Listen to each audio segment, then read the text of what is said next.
헬로윈 뭐 얘기 나오시죠? 근데 이게 연령이 좀 있으신 세대 분들께서는 아니 그게 도대체 뭐길래 거기서 이렇게 많은 청년들이 그런 걸 즐기러 나왔는가? 뭐 이런 궁금증도 좀 갖고 계십니다. 켈트족 축제였던 헬로윈. 이게 켈트족이면은 이게 유럽 쪽, 뭐 스코틀랜드 뭐 이쪽으로 가는 거 아닙니까? 켈트족 축제였던 헬로윈. 한국에 들어와서 MZ세대 명절이 됐다. 그러니까 청년 세대들의 명절 이렇게 됐다는 거죠. 좀 더 보겠습니다. 자, 10대, 20대 중심으로 급속히 확산된 헬로윈. 2000년대 초에 영어 유치원이 확산되는 시기인데 그때 다녔던 지금의 청년 세대가 많다는 거죠. 그러니까 자연스럽게 아주 어린 시절에 접했다는 거예요. 그리고 미국 문화를 가르치는 방편으로 활용되니까 이게 자연스럽게 흡수가 됐다는 거죠. 거부감이 없는 거죠. 거기에. 그리고 거리두기, 사회적 거리두기 풀리자 행사 인파가 더 몰렸다. 이렇게 됩니다. 최영철 편집이요. 네. 뭐 MZ세대의 명절 뭐 이런 얘기 들으셨어요? 그렇게 좀 분위기가 보이십니까? 그렇습니다. 제가 아는 젊은 청년 몇 명도 어제 그저께 예. 이태원 축제 갔다 오더라고요. 아 다녀왔다 그래요? 예, 그 전국에서 모였을 정도로 아. 수많은 사람들이 모였던 큰 축제고 뭐 제가 그 저희 작은 애가 고3인데 개방에 들어갔더니 아직도 그 헬로윈 그 호박 그 뭡니까 그 조형물입니까? 그게 있더라고요. 걔가 조형물이 모형이 예, 있어요? 어렸을 때 갖고 놀았던. 그 정도로 굉장히 자연스럽게를 접한다는 그렇습니다. 뜻이네요. 그 애들이 유치원 다닐 때는 다 그런 식으로 그 10월 31일 날 예. 그 옷을 다 갖춰 입도록 하고 예. 그걸 했었습니다. 제가 기억이 납니다. 제가 옷도 사주고 그랬었던 기억이 나는데 그만큼 요즘 젊은 세대에게는 아주 뭐 거의 명절급에 가까운 그런 뭐 풍습이다. 근데 저것을 갖고 뭐 일부 사람들은 왜 남의 명절을 갖고 왜 우리가 이렇게 해서 이렇게 큰 희생을 치르느냐 얘기를 하지만 예. 그렇게 저희가 접근해서는 안 될 것 같고요. 예. 어쨌든 어렸을 적부터 그 받아들였던 문화를 계속 뭐 이어가면서 새로운 놀이 문화로 만드는 것은 그것은 무조건 나쁘다고는 할 수 그렇죠. 없는 것이기 때문에 예. 그런데 저희가 여기서 짚었던 것은 아까 지금 계속 패널들 말씀하신 거 연장선인 것 같습니다. 저희 기성세대의 잘못이다. 젊은 세대들이 즐겁고 재미있게 놀 수 있는 공간을 확보해주고 그리고 안전하게 놀 수 있는 그렇습니다. 안전하게. 공간을 또한 만들어줘야 예. 하는 것이 우리 기성세대의 책임이었는데 제가 아까도 말씀드렸다시피 우리 기성세대 너무 무지하다. 안전에 대해서. 정말 놀 수 있는 공간도 제대로 없을 만큼 무지하고 그리고 그들이 재미있게 놀 공간이 있다면 그렇게 그 진행할 수 있도록 여러 가지 조치를 취해 줄 수 있는 것도 너무나 무지했다. 기성세대의 잘못이다. 그렇기 때문에 이것을 뭐 윤경호 선배님 말씀하셨다시피 반면 교사로 삼아서 정말 다시는 이런 일이 벌어지지 않도록 그리고 젊은 청년들이 예. 정말 재미있고 즐겁게 놀 수 있고 그리고 신나게 놀아서 그 에너지를 충분히 삼아서 일할 수 있고 정말 훌륭한 우리 사회의 동량으로 자라날 수 있는 환경을 만들어주는 것이 우리 기성세대의 책임이다. 정말 다시 한번 우리 기성세대가 너무 무지했다는 것을 다시 한번 체감했으면 좋겠습니다. 그러니까 뭐 외국의 어떤 축제 명절이지만 자연스럽게 받아들인 거예요. 그리고 우리 청년들이 그런 걸 즐기는 겁니다. 그리고 이게 한두 해 이런 거 아니거든요. 계속 이어져 왔어요. 그러면은요, 그렇게 걱정이 됐으면 어른들은 조심해야 된다. 얘기를 당부를 하고요. 그리고 조치를 취해주고요. 장소를 마련해주고요. 대비를 하고요. 이겁니다. 어른들의 역할이라는 거는요. 근데 그게 안 됐던 겁니다, 지금요. 다음 기사는요. 이런 비슷한 위기에 처했을 경우에는 어떻게 해야 되는지 아주 현실적인 걸 좀 다뤄보겠습니다. 이겁니다. 100명이 밀면 최대 비탈길까지 가정하면 18톤의 압력이 온답니다. 어마어마하군요. 이래서 앞선 겁니다. 자, 그렇다면 제곱미터당 5명대는 휩쓸리기 시작한다. 이때는요, 즉시 그곳에서 나와야 된답니다. 바로 탈출입니다. 뭔가 주변에서요, 좁은 공간인데 5, 6명이 자꾸 내 몸을 밀고 내가 어떻게 통제가 어렵다. 바로 벗어나야 됩니다. 거기서.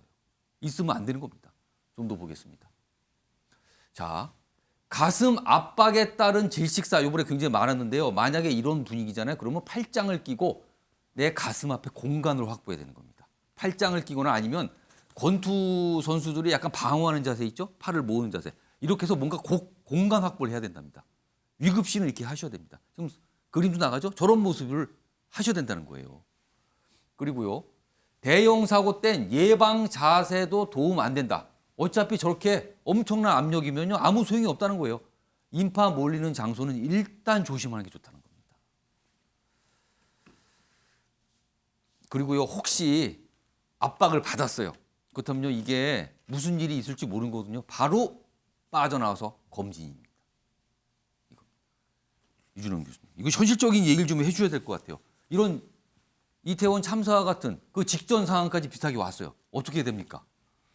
실질적으로 해가 뭐 사람들이 워낙 모이는 공간에서는 이제 사람이 이제 직립 보행하기가 어려울 정도로 서로 이제 밀접하게 됩니다. 그러다 보면 이제 자기 의지랑 상관없이 군중에 밀려가게 되면 그 비상 상황, 넘어짐 상황이 발생하더라도 자기를 방어할 수 있는 상황이 안 되거든요. 예. 그래서 어떻든 뭐 이번 사고를 통해서뿐만 아니라 그 어떻든 저런 군중이 한꺼번에 밀집이 돼서 정말 보행 자체가 어려운 상황이 만들어지지 않도록 하는 안전관리 대책들이 좀 필요할 것 같고요.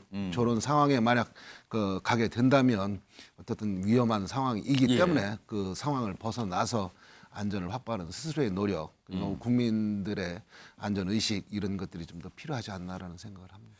여기 잠깐 보면요. 가운데 그림과 함께 한 7가지 정리되는데 요거 좀 소개해드리죠. 요거 좀 잘 알아두셔야 될 것 같습니다. 일단요. 사람이 지나치게 몰린다는 생각이 드시면 안 가시는 게 최선입니다. 그렇죠. 일단 피하시는 게요. 그런데 만약에 어쩔 수 없이 갔어요. 갔는데 사람이 점점 많아지는 것도. 일단 경사가 보이면요. 거기 절대 가시면 안 됩니다. 경사로는요. 접근하시면 안 됩니다.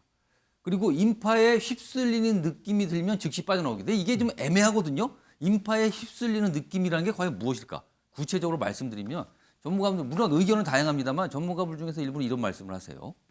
본인 몸을 그 자리에서 360도를 도는 겁니다. 한 바퀴 도는 겁니다. 이게 원활하게 되면은 일단은 괜찮다는 겁니다. 근데 이게 잘 안 되고요. 걸리고 누가 부닥치고 바로 빠져나오셔야 됩니다. 그 자리는요. 한 바퀴 돌아보세요. 그 자리에서. 잘 돌 수 있는지 자꾸 걸려서 멈추는지. 멈추신다는 느낌이 드시면 바로 나오시는 겁니다. 자, 그런데요. 이것도 안 됐어요. 못 돌겠습니다. 몸을 돌릴 수가 없어요. 그럴 때는요. 아까 말씀드렸죠.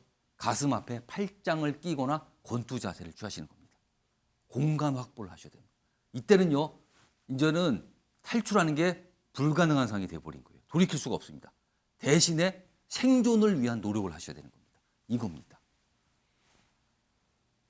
여기도 있네요. 넘어졌을 땐 몸을 웅크리고 옆으로 누운 자세. 이것도 공간 확보입니다. 그리고요.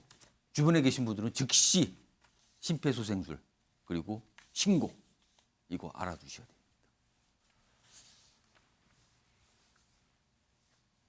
이거 좀 새겨서 보셔야 될 것 같아요. 이 상황에 대해서는. 자, 다음 관련 기사. 이것도 좀 주의하셔야 됩니다. 다음 기사 보겠습니다. SNS에 뜬 참혹한 영상. 그렇습니다. 이 참사에 대해서 또 주변에서 찍으신 분들이 있어요. 근데 이것도 올리고 그러십니다. 이거 안 됩니다. 유족에게 큰 상처, 너무나 큰 상처입니다. 이 자체가요. 공유 말자, 자정 목소리 나오고 있습니다. 윤용호 의원님, 한마디 좀 해주시죠. 트위터나 인스타그램 또 유튜브, 페이스북 이런 곳에 동영상 형태로 이미 많이 돌고 있죠. 예. 특히 사고 당시의 상황 그리고 그 이후에 수습되는 과정에서 시신의 모습이 적나라하게 나오는. 그건 안 됩니다. 사실 저렇게 공중파나 예. 종편이나 이 보도 채널에서는 뿌옇게 처리라도 되잖아요. 그냥 사람이구나로만 보이기만 합니다. 예. 그런 거 하나 그거 절대로 왜냐하면 그걸 보는 이 희생자의 관계자들, 유족들, 친구들이 보면 그건 정말 어떤 분들은 알아볼 수 있거든요. 그거를. 또 다른 엄청난 예. 트라우마로 남을 수 있다고 전문가들이 얘기하지 않습니까? 그리고 또 하나는 저는 현장에 있었다는 거를 빙자해서 예. 당시에 뭐 누가 어떻게 일을 촉발을 했다. 뭐 밀어버려라라고 예. 얘기했다. 그다음에 누가 뭐 마약에 뭐 어떻게 해서 취해 있는 것 같더라. 예. 이런 얘기들이 마치 현장에 있었던 사람인 양 빙자를 해서 올라오는 글들 또 그게 무차별로 지금 유포가 되고 있더라고요. 그거 역시도 절대 함부로 공유하거나 아니면 다른 분들에게 퍼뜨리거나 했다가 이게 오히려 더 좋지 않은 결과를 초래할 수 있을 것 같다 이런 느낌이 들거든요. 예. 저는 그 두 가지를 당분간 우리 서로 좀 조심해야 될 필요가 있다고 생각합니다. 그러니까 이게요.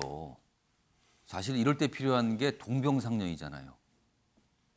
그런 처지였으면 어떤 생각이 들까? 이 생각하시면요. 해결되지 않을까요? 아마 이런 모습 없을 겁니다. 그렇다.